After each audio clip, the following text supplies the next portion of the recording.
નમસ્કાર સર્વ દર્શક મિત્રોને સ્વાગત છે તમારું અમારા નવા એક બ્લોગમાં જેનું નામ છે પરાગ સાતા બ્લોગ. મિત્રો, આપણું મન છે ને એ પણ આપણું નથી માનતું અને આપણે ઈચ્છીએ છીએ કે આખું જગત આપણું માને. આ વાત સાથે આ ચીજ સાથે શરૂ કરીએ આજની નવી રેસીપી. મિત્રો, આજે અમે તમારા માટે જે રેસીપી લઈને આવી ગયા છે ને એ રેસીપી છે ઉતાસણી સ્પેશિયલ. ઉતાસણી સ્પેશિયલ એટલા માટે કે ફાગણ મહિનામાં પર્ટિક્યુલર આ વસ્તુ ખાવી જોઈએ. ધાણીને દારિયા ખાસ ખાવા જોઈએ. એનું કારણ છે કે આ ઋતુમાં છે ને કફ બહુ થાય અને કફ ન થાય ને એના માટે તમને ધાણી દારિયા ખવડાવવા પડે. પણ એમને તમે દારિયા તો ખાશો નહીં. તો તમે દારિયા ખાવ અને ઝાઝા બધા દારિયા ખાવ એવા ટેસ્ટી દારિયા તમારા માટે લઈને આવી ગયા છીએ. પણ કેવી રીતે બનશે એ પૂછવું પડશે અમારા હોમ મિનિસ્ટરને. ચાલો જલ્દી પૂછી જ લઈએ. પારું, અંબા અંબા. અંબા અંબા. જય શ્રી કૃષ્ણ. જય શ્રી કૃષ્ણ. શું બનાવવાનો છો આજે? આજે બનાવવાના છે આપણે લસણિયા મસાલાવાળા દારિયા. યસ.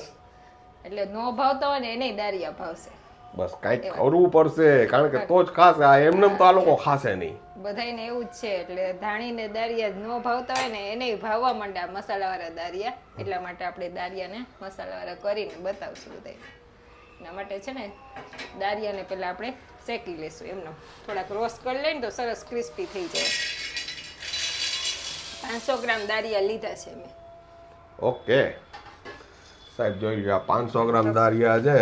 અને સાહેબ ખાસ તમને એ બતાવવાનું, આમ નજીકથી બતાવું તમને. આમ જોઈ લ્યો, આ પ્યોર એક્સપોર્ટ ક્વોલિટીના દારિયા છે. અને જોઈ લ્યો એની સાઈઝ જોવો. અત્યારે નવા દારિયા આવે, ખાવાની ખૂબ મજા આવે ભાઈ. જ્યારે સીઝન એવી હોય ને એટલે ધાણી દારિયા ખાવાની ઓમેય મજા આવે. જો આ રીતે કરીને ખાઈએ ને તો થોડાક રોસ્ટ કરી લેવાના છે એમને મસ્ત. પેલા સંક્રાંતમાં તમે જીંજરા ખાધા ને એના હવે દારિયા થઈ ગયા ફાગણ મહિનામાં. સીઝન એ સીઝનનું કુદરત બધું એક પછી એક આપે જ છે ઋતુ પ્રમાણે. દારિયા સરસ રોસ્ટ થઈ ગયા છે એકદમ. આ જો ખખડવા માંડ્યા છે. હવે આપણે ગેસ બંધ કરી દઈશું કારણ કે આપણી આ કઢાઈ ગરમ હોય ને એમાં જરાક 2-4 મિનિટ હલાવવું પડશે. સરસ સુગંધ આવે દારિયા શેકાય ને.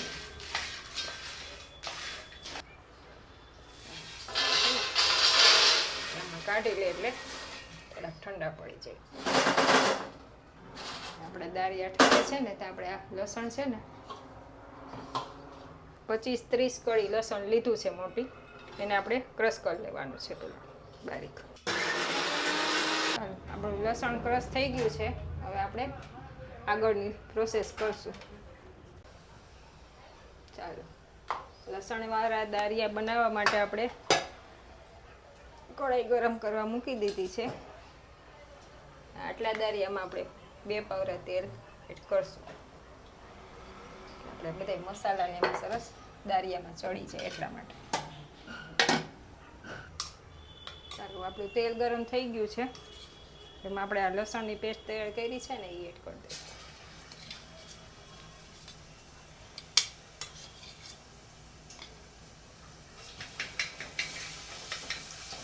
તેલમાં છે ને થોડીક વાર સાતડી લેવાનું.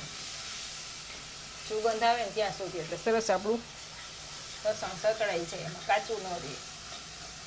તમારે જે કરવું હોય તે કરો. ખાવા જોઈએ ચટાકેદાર. ચટાકેદાર જ થશે.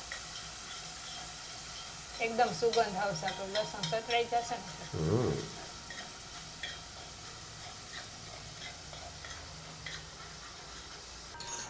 આપણું લસણ સતળાઈ ગયું છે. એકદમ જો આવું થવા દેવાનું લસણ. યસ. ગેસ છે ને સ્લો જ રાખવાનો છે. હવે આમાં જ આપણે બધા મસાલા એડ કરી દેવાના છે. નમક સ્વાદ અનુસાર. આ છે ધાણા જીરું પાવડર 2 ચમચી. આ છે કાશ્મીરી લાલ મરચું. તમારે તીખાસ કલર કરવો હોય એ પ્રમાણે, જેટલા દારિયા હોય એ પ્રમાણે. ગરમ છે ને એમાં જ આપણે એકદમ પહેલાં મસાલા સાતળી દઈશું.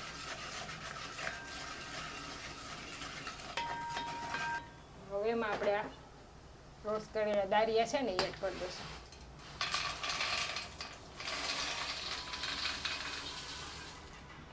આપણે ગેસ હવે ઠારી નાખ્યો છે. કઢાઈ કઢાઈ એકદમ ગરમ થઈ ગઈ ને એટલા માટે.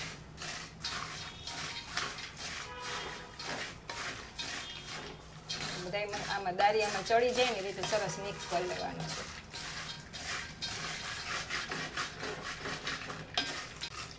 સરસ મિક્સ થઈ ગયું છે.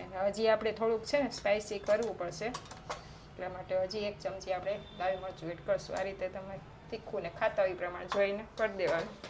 આ છે આમચૂર, 1 મોટી ચમચી આપણે આમાં આમચૂર છેલ્લે ઠરી જાય ને થોડુંક દારિયાનું આ બધું શાક પછી એડ કરવાનું. હવે પાછું સરસ મિક્સ કરી લેવાનું છે. બધી પ્રોસેસ બંધ ગેસે થાય છે ભાઈ. ગેસ પછી મસાલા ને બધું એડ કર્યા પછી બંધ કરી દેવાનું, કારણ કે આપણી કઢાઈ તો ગરમ હોય નકર મસાલા આપણે દાજી જાય. અત્યારે જે આમ લસણની ને મસાલાની સુગંધ એકદમ આવે છે.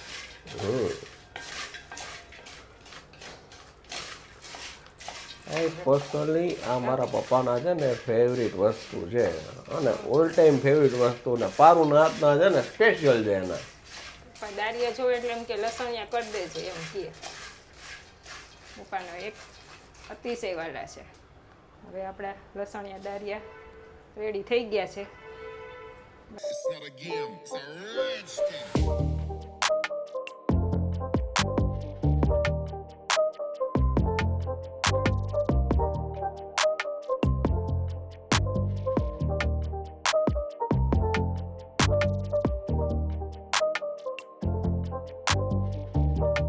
રેડી છે આપણા લસણિયા દારિયા.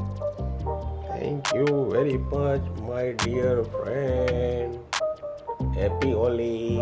પી ઓલી બધાયને.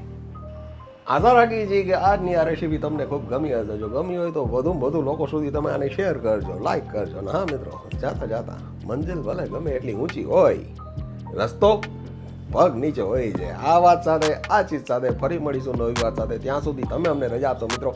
તમે અમારા પોતાના છો એટલે તમને કહી છે કે તમે તમારું ધ્યાન રાખજો, તમારા પરિવારનું ધ્યાન રાખજો, અને ખાસ સૌને હેપી હોલી.